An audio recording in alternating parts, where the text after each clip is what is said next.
Hey everybody, Josh here with 508 Magnets. In today's video, we're going to go over what magnet fishing is and what are some of the things that you need in order to go magnet fishing. First, I want to talk about the different types of magnets that you can get in order to go magnet fishing. Most common are the single-sided. That is going to be a one-faced magnet that would hang from a rope or carabiner, and the magnetic surface is on the bottom. There are also double-sided magnets. They hang from a rope or carabiner this way, and the magnetic faces are on either side, but not the edge. Whereas, a single-sided, you have one face. Double-sided, you have two faces. There are pros and cons to each one, and I could go over those in another video, but for now we're just going over the types of gear and things you need. Magnets also range in strength or size. This little one here is a 450-pound pole magnet. What that means is if this magnet had a clean connection to a piece of magnetic steel or other type of magnetic metal, it could pull up to 450 pounds without releasing. This double-sided magnet is a 1300. For how to measure a double-sided magnet is you take the strength of the magnet and divide it in half. So 1300, you're going to have 650 on each side. So 650-pound magnet on this side and a 650-pound magnet on that side. And again, the same rules apply. Each side could lift up to 650 pounds on a clean connection. And this one here from Rogue Magnetics is a 1,200-pound single-sided magnet. So again, I can pull 1,200 pounds with a clean connection on the magnetic face. Also available are what are called 360 magnets, and every surface on that magnet is magnetic. So you would have the bottom, the top where the clip is, and the sides are all magnetic. These are very new to the magnetic market, and they're becoming very popular. I don't have one yet. It is in my future plans. Okay, so the bare minimum of items that you need are right here. You have a rope with either a carabiner to connect your magnet or be ready to tie a knot of some sort onto your magnet. You've got gloves and, of course, your magnet of choice. And the other thing you need is a bucket. The bucket's very important. Anything that you find, pull out of the water, you're going to want to put in a bucket or have some other means of getting rid of that material that you find.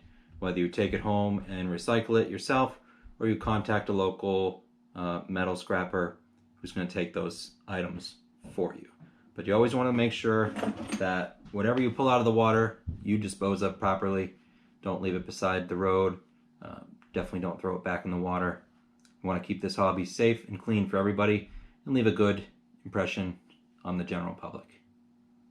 Okay, so no matter what magnet you choose, if you choose a single-sided, if you choose a double-sided, if you choose a 360, you are going to want to get some thread locker. Most good kits from the major companies, they come with the Loctite or thread locker with the kit. You're going to want to apply the thread locker to the bolt and eyelet of your magnet at least 24 hours before you use this magnet. If you don't have thread locker on there, you will lose your magnet. This will come unscrewed in the water and you'll pull up an empty rope, no magnet. It's very important to use the Loctite. These magnets are expensive, and it would just ruin your day if you threw your rope and magnet in and only came back with a rope. All right, let's talk about gloves. Some people may say they're optional, but I'm going to go ahead and say never skip your gloves. These are a lifeline. Not only is everything that we pull up just absolutely disgusting, covered in mud, and sometimes sea creatures and clams and things like that, but you could also pull up broken glass that's been stuck to something, was stuck with the mud, it could be stuck within your magnet. You're going to be pulling up fish hooks, razor blades, and just jagged pieces of rusty metal. You do not want to go out magnet fishing without gloves. Next thing on our list is rope. You can't go magnet fishing without a rope. It's very hard to do. Most times when you go magnet fishing, you're on a bridge or you're on a dock. You attach the magnet to your rope, either with a carabiner. Always remember to lock your carabiner in place because this also can come unclipped. Or some people tie their ropes directly onto the magnet. Again, another personal choice. I always go with a carabiner in case I want to clip on the magnet, maybe put on a grappling hook or change out to a different magnet. Just very convenient. But again, make sure you lock that closed.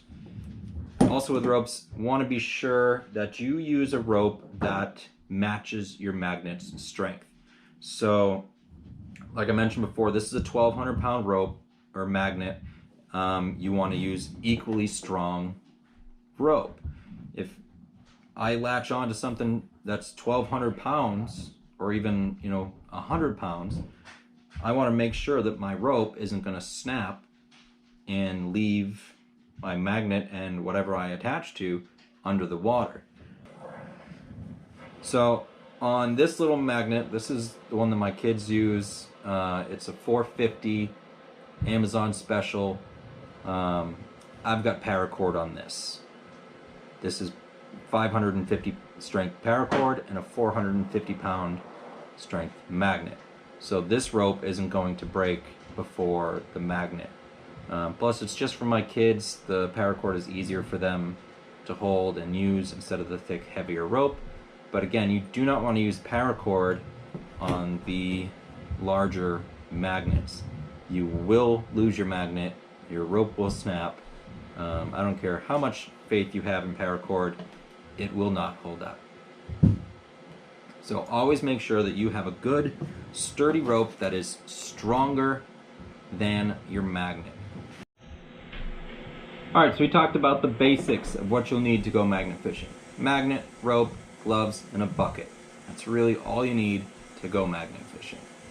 Now, some of the extras that you may want along the lines, especially if you're going to be using a strong magnet that's 1,000 plus pounds. If you're using a 12, a 15, a 2,000, or even a 3,000 pound magnet, you are going to want these items.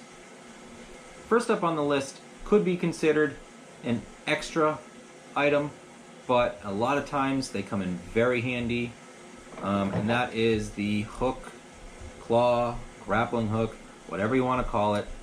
One of these little jobbers. They sell different types. This one is a 3-prong. They sell collapsible ones with 4 3-prongs. Really fun to spin and watch it go out. This one's aluminum. They do sell steel ones as well. If you're using an aluminum hook, I recommend attaching it, always attaching it with a magnetic carabiner. This way, if your rope snaps and you lose your hook on whatever it's stuck on, you can always get it back with a magnet because it's going to grab onto that carabiner, but it will not grab onto the hook itself. Grappling hooks are great for items such as shopping carts, bikes, tires. They're really useful at getting tree branches out of the way. Next item on the list I want to talk about is a pry bar. If you are using a magnet on a metal bridge, or if there's a metal guardrail, or even if you clip on to something, like a car frame or something that has a good connection, you're going to want a pry bar to help remove your magnet. And it's very simple. You can do this with the rope on there, you can do it with the rope off. Stick the pry bar through. Imagine the table was metal, and you just pry it up and off, and then you can remove your magnet. If you're using a very strong magnet, 1,000 pounds plus, get yourself a pry bar. It's going to save your back from trying to pull these magnets off of things. Next item I want to talk about is definitely could be considered an extra. This is a splitter. I have not used this yet, but I will be using this in future videos. The splitter will attach to your rope right here, rope or carabiner, and you then can connect two magnets. Typically people use double-sided magnets, one here and one there. What that does will increase your surface area that you're going to find things. And so instead of finding one magnet's area worth of searching, you're going to find two, one here and one there. And like I said, commonly used with double-sided, so you're actually using almost, quadrupling your search area. I can't wait to get out and use my splitter. I've got some new magnets coming soon, and definitely going to be a bit of a game changer with the splitter. Okay, the next item on our agenda is a come-along, sometimes called a winch or a hand winch. These are going to be a lifesaver when your magnet gets stuck, whether it gets stuck underwater, gets stuck to a bridge. These are going to be your #1 lifeline. They can be tricky to use, but they're pretty straightforward. You clip one side to a sturdy object such as a tree, a bridge. The other side you attach to your rope with some knots. And you start cranking this back and forth. It's going to pull that magnet either out of the water, off the bridge, whatever it is you're stuck on. In conjunction with this, it could be useful to take some chain with you. Throw this around the bridge or a tree trunk. Use my arm like that. You clip it in, and then you can clip your come-along right to the chain link. Just going to increase your ability to connect to things. If you can't clip this on directly to it, you want to make sure whatever you clip your come-along to is very sturdy. You don't want to clip this to a chain link fence. It's just going to rip it. You want to connect it to a solid steel bridge, a nice sturdy tree, even the bumper of your car, if that's all you got around you. Alright, so I just talked about all the different items that you're going to need to go magnet fishing. But you might be asking yourself, especially if you're new, what is magnet fishing? Magnet fishing is the art of using a strong magnet combined with a rope and searching for hidden treasure underwater. So you take your rope, you find a bridge, attach your magnet, throw it in, pull it back, and see what gets stuck.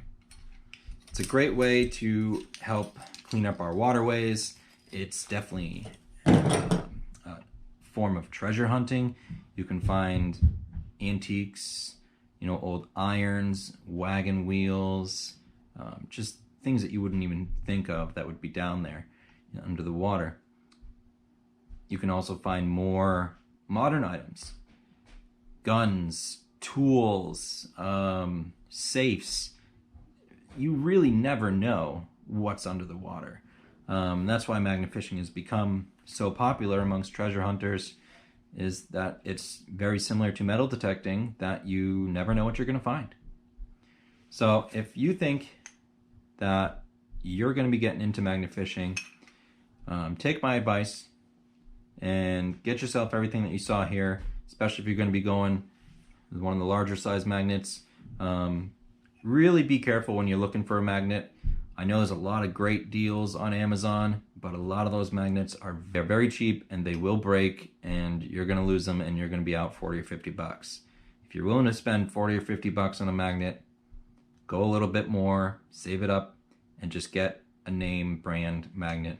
There's a lot of them out there. I suggest Rogue Magnetics. They make a great product, great company. If you are looking to get yourself a magnet, if you are new here, please check out the links down below. I'll have a link to Rogue Magnetics, and if you use my coupon code 508MAG10, you can get 10% off your order of any of the magnets you purchase. Alright, I want to thank you guys for watching. If you're new to magnet fishing, I hope this answered some questions about what you may need in order to start magnet fishing. If you're a returning viewer and you've watched the channel numerous times, or maybe you have your own channel, maybe you magnet fish, did I miss something? What do I do that you don't? What do you do differently? Let me know down in the comments. Always open to suggestions. Love our treasure fam. The magnet fishing community is amazing worldwide. If you have any questions, leave them down below. I'll answer them personally, or maybe one of the other great channels will hop on and answer it for you as well. So as always, guys, I want to thank you for watching. If you're new here, please hit the subscribe button. If you like this video, go ahead and give it a thumbs up and check out some of these other videos that I'm posting along. I've got a lot of great playlists that you can check out as well. Thanks for watching.